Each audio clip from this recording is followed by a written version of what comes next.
G'day footy heads, welcome to another edition of the Halftime Break for this week. My name's Chris Weaver, joined as always by Tom Brown. How are you going, Matt? Very good, and it's great to be here this week on the Halftime Break.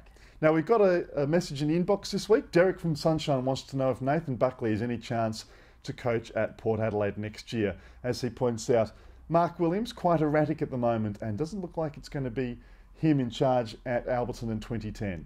Yes, I think much like the relationship between Laidley and North, I think that the Mark Williams and Port Adelaide marriage will come to an end fairly soon.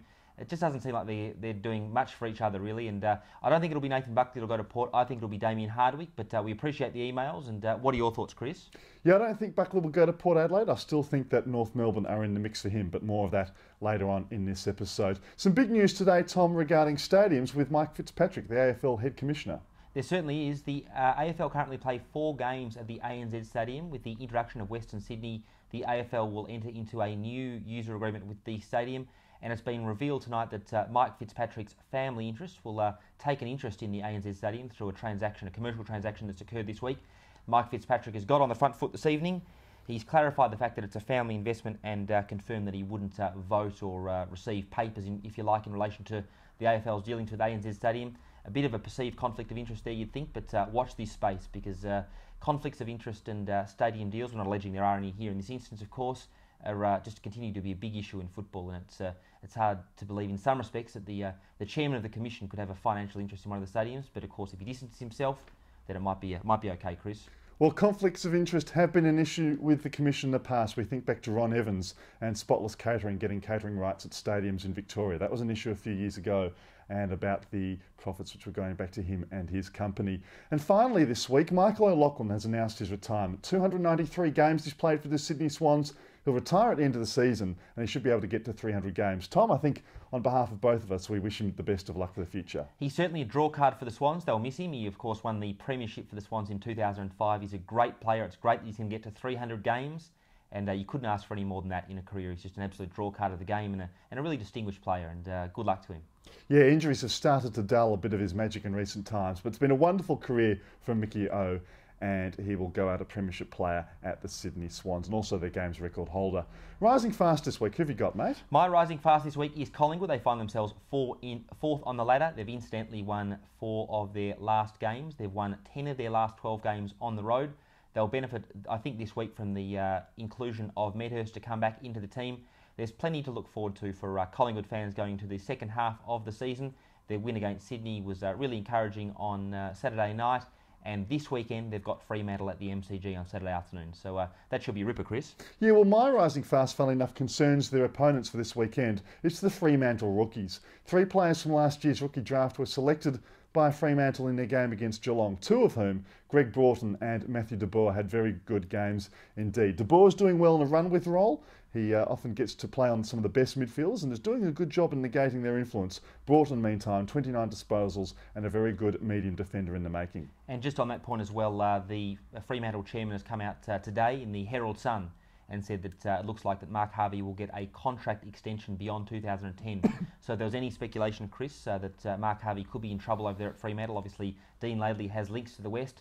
It looks like they've been set aside, if you like, and Mark Harvey could continue on his merry way there, and I think he's doing an improved job, certainly. Yeah, they've been in the gun in recent times, Fremantle, but credit where it's due. They've played some good footy the last few weeks, and who knows how far those rookies will go. It might be that their development stalls after this, but they deserve a bit of a rap this week. What about the sinking ship? Who's in strife? My sinking ship this week is Big John Elliott. I appreciate his comments in football. I know Grant Thomas came out this week and had a bit of a whack at Terry Wallace. It all makes for good print, but Big Jack, Colo and Stephen Goff and even David Parkin have come out and said they know nothing of Big Jack's comments down in Hobart last week in relation to paying off some elegance, or people have made allegations against the club back in Big Jack's day. There's no doubting his football acumen. They won premierships in 1987 and 1995. I think he should leave it at that. He did a good job at Carlton, perhaps not towards the end, but I know it could be a ratings generator for Channel 31, Chris, but I think it's in Big Jack's interest that he just keeps some of those internal dealings, if indeed there were any, to himself. I'm not sure if people like Ian Collins would agree with you about leaving Carlton in a good state and the job he did there. But You're certainly right about Channel 31. A big fillip for them in coming weeks. Yeah. My sinking ship this week, meantime, is Melbourne's mid-tier players. They're really struggling, not providing any leadership either to the young players coming through. But then again, I guess it's going to be those young players coming through that are going to be the stars for them. Look at their development compared with West Coast, and the Demons look in a little bit of strife. What about the fat, the issue which is going to dominate the media this week? Well, it still concerns the Demons. Just on that point, Dean Badley, good on him. I think he's doing a good job, as are the Casey Scorpions, Chris. You can just see through the young players that are coming through there that there's plenty to look forward to for Melbourne, but their performance on Friday night, particularly during the third quarter, was absolutely woeful. They can't keep dishing that up. In terms of the issue that I think will dominate this week, on point, is Jack Watts, whether he plays for Brighton Grammar or if he plays for the Casey Scorpions, plays for Melbourne, or indeed has a rest. Mike Sheehan described him in the paper this morning as a boy playing amongst men. I tend to agree.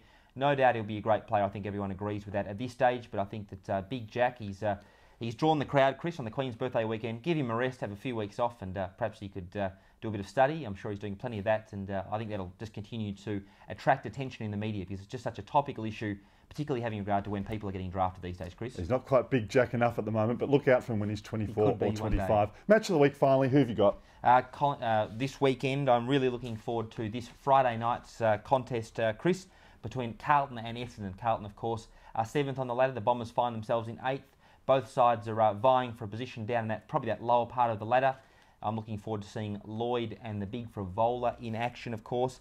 Both teams played in round 3 this year, and Essendon managed to edge out the Blues by 4 points. And incidentally, the last 7 times they've played, the biggest margin has been only 35 points. So they've always plenty of good contests between those two clubs, Chris. Geelong and Port Adelaide for mine at Skills Stadium. Port the last time to beat the Cats at the Cattery, and Geelong coming off 2 tough interstate visits. Thanks very much, Footy Heads. Look forward to your company again next week. In the meantime, leave your comments in the box and we'll get back to it this time next week. See you later, Footy Heads. Thanks, Footy Heads.